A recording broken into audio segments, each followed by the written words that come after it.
This is the Tiller Boys. The Tiller Boys was a faction led by Don Escigante. He's also known as Joe J. Bulger. Don was a man that wanted to rule the RDR2 community. Reason for this is because he was power hungry and wanted to start over after he failed on Fallout 76. Now let's get into the story of the first Tiller Boy War. After Don left Fallout 76, most of his former enemies from Fallout 76 followed him.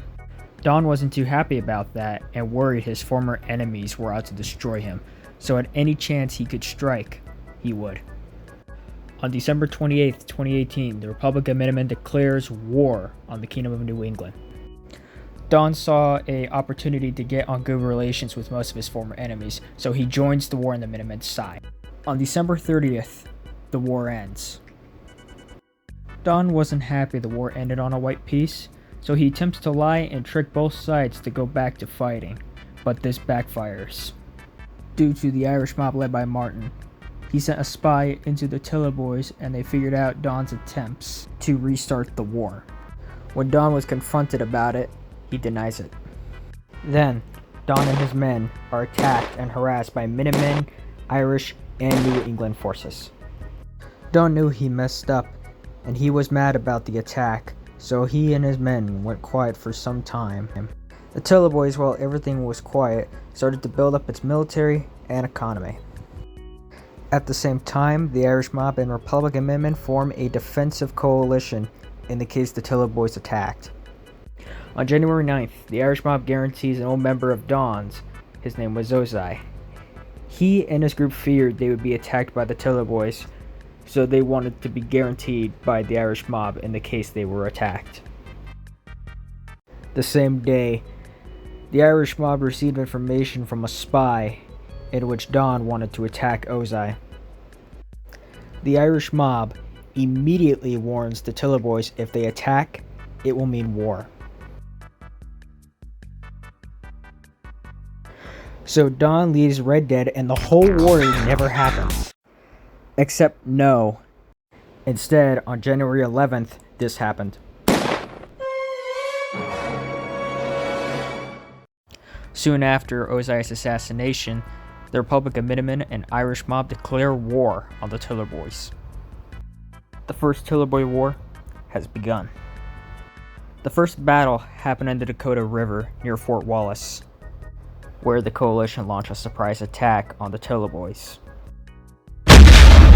The Tiller Boys outmatch retreats. This is the first victory for the coalition. The next day, the Irish mob calls for a truce with the Tiller Boys. The Tiller Boys accept. The reason for the Irish mob calling for this was because they supposedly did not have enough supplies to continue the war. The Irish mob and Republican Minutemen argued about this. The Republican Minutemen said that they would continue with the war no matter if there was a truce. The Irish mob got mad and threatened the Republican Minutemen with war. So eventually, both sides just agreed to follow along with this truce for now. This truce, however, will be the undoing of the Irish mob. The Tiller Boys took advantage of the truce and had enough time to triple their army. This truce will only last for 7 days before it was broken by the Irish mob. January 19, the Irish mob breaks the ceasefire and attacks the Tiller Boys in New Austin. The Irish mob loses. January 20th, the Tiller Boys launch an attack on the Minutemen capital.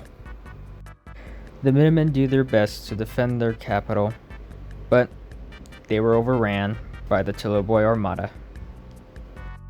After the fall of the Minutemen capital, the Tiller Boys took full control of Lemoyne. At this point, the coalition believes they have lost the war, but Don decides to do something that will ultimately lead to his defeat. The Tiller Boys declare war on the neutral faction, the Prussian mercenaries.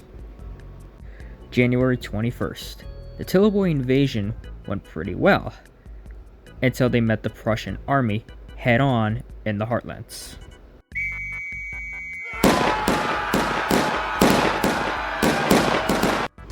The Heartland Campaign has begun. This campaign is the longest battle within the First Tilboy War, lasting at least 3 days. On the same day, the Kingdom of New England also joins the war, and many other factions, which were not in support of the Tillerboys doing unjustified invasions, all started sending volunteers to the Prussian mercenaries. The Tillerboy invasion was stopped dead. The Tillerboys attempt to attack the town of Strawberry, but are immediately repelled against the massive Prussian horde. The Tillerboys and Coalition immediately begun fighting over the train. Whoever controls it has the superior advantage of getting all over the map at a quick rate. The Coalition wins the battle for the train. All we had to do was follow the damn train, CJ! After the Battle of the Train ended, the Minutemen immediately came back to their capital, and they won. The Tillerboys launched their final offensive of the war against Blackwater. When the Tillerboys arrived in Blackwater, they originally took it. But then, this happened.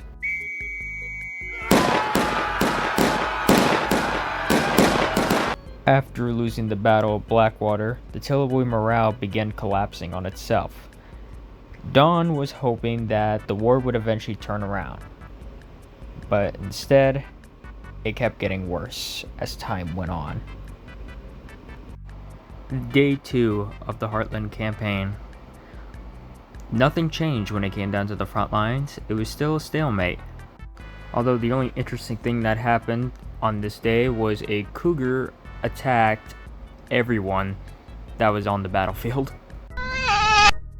Day 3.